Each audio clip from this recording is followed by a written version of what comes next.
Hi, welcome to class. In this video, we're going to talk about the 6 concepts of Pilates. Now, when we're thinking of the Pilates concepts, they should be a part of our every single class that we create and a part of our clients' experience within the class. Now, these 6 concepts were first developed by Joseph Pilates. And you may recognize in many of the different schools, the concepts have both evolved, been added onto, and are integrated into each school's programming. I like to stick with the main principles that Joseph Pilates himself had introduced to the work that he developed. So those 6 principles are breath, precision, control, flow, concentration, and center. So let's break those principles down and have a think about how they might apply to your class when you're programming, when you're teaching, and when you're experiencing your Pilates. The first principle that always comes to mind is breath. Breath is such a huge part of what we experience in Pilates, and it makes a massive difference to everything that we do. Now, we know by now that a deep inhale and a deep exhale really helps us connect with those deep core muscles. So that's probably the first thing that I think about when I talk about breath in a class. But I also would use breath to help people relax, to change the tempo in a class. So if I breathe faster, then I might work harder or work at a higher pace. And if I breathe slower, then it might reduce the pace and help me really connect deeper with what I'm doing. My breath, obviously, is a great way to both energize and detoxify the body. Every time I inhale, I'm breathing in life. Every time I exhale, I'm expelling anything that I don't need in my body. The next core principle is precision. Now, you know by now that it's possibly what sets Pilates aside from any other movement experience is just how precise we are demanding the body to be throughout the movements. Pilates is so much more than just some ad hoc repertoire of a class being put together. We as teachers demand our students to put their body in very strict, precise positions. Take example, the footwork on the reformer. Your heels must be just so on the foot bar, not too high and not too low, for you to be able to engage the exact muscles that we want you to engage and for your joint placement to be correct. We know as teachers that precision in movement is what makes good movement. And good movement means that A, we don't end up with injuries, and B, we can help our students recover from poor movement patterns that cause injuries. The next core concept is control. And it probably goes with precision if we think about it. Moving with control means that we are moving with care and intention. And controlled movement, which doesn't necessarily mean that it is rigid movement. Controlled movement can be the movement of a jellyfish. If you look at a jellyfish, it's not just blobbing along without intention. It's moving in this consistent, controlled nature that then looks beautiful. So controlled movement is appeasing to the eye. If you think of any professional sportsman doing any sport at all, whether it's surfing or tennis or basketball or swimming, they move effortlessly.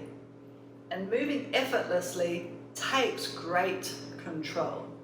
So if we can sometimes slow our students down until they can move with precision and control, then that is really where the magic happens. Our next core principle is flow. Now, flow is also what attributes to the beauty of Pilates and the beauty of movement. So our class has to flow from the very beginning to the very end, which means that how we program our class is very, very important. For example, if I start my class standing, I'll often make sure that I finish the class standing because it feels good.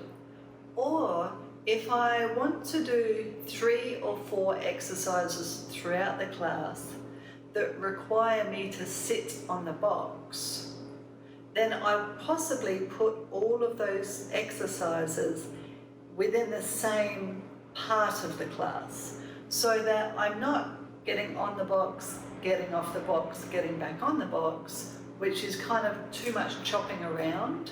I stay on the box for all 4 exercises, even if it means that my blocks are not put together in the order that I may have put them together in. Does that make sense? Right? So make sure that your class flows. A flowing class feels good. And Pilates really is a sensory experience. So when your students leave your session, they should leave not only feeling like they've worked all of the muscles in their body, but their neurological system, their nervous system, and their sensory system should also feel great. And that's where flow comes in. The next core concept is concentration. Now, you and I both know that you really can't come to class and be thinking about the shopping that you're going to do after class, or picking up the kids, or what you're going to cook for dinner, or what it is that you've got on your schedule after your Pilates. Pilates demands concentration throughout the entire class to ensure that you're able to work with control, precision, breath, and flow. So it's really important that when we are teaching Pilates, we encourage our students to focus on what they're doing. So I discourage my students to be chatting between themselves. And I invite my students to turn off their phone, just bring to the session what they need for the session, and really let everything else go, just for the time that they're in the class. And that way, they can concentrate on what they're doing and benefit from everything that Pilates offers. So the last core concept that is just as important as the other 5, of course, is center. To me, center means a few things. Number 1, it means coming into your body and centering yourself within those deep core structures that give us the support in everything that we do throughout the day. But also, centering can mean grounding. So when I come to class, or when my students come to class, I should feel that I'm really connected with my entire body. Now, partly that happens simply by moving throughout all of the exercises that we give our students, but partly the experience is about connecting with the machine. So when I feel my feet against the machine, or my hands in the straps, or I'm pressing against the foot bar.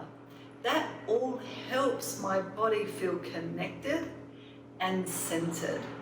And that central feeling is really important to our entire experience, our sensory experience, our emotional experience, our central nervous system, parasympathetic and sympathetic, being regulated. It's bringing everything into the class, my breath work, my concentration, the precision of movement, the flow of the class, and the control. By making sure and encouraging my students to experience all 5 of those core concepts, then they will leave feeling centered, secure, and confident within themselves. So when I am programming a class, when I am experiencing a class, and when I'm practicing on myself, I always take those 6 core concepts in mind.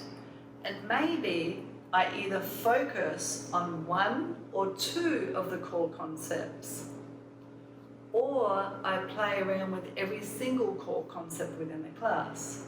Sometimes I even talk about a core concept to my students so that they themselves can start to be aware of the importance of these core concepts, so that then they will progress and get to experience exactly what it is that Joseph Pilates himself was trying to share with the world.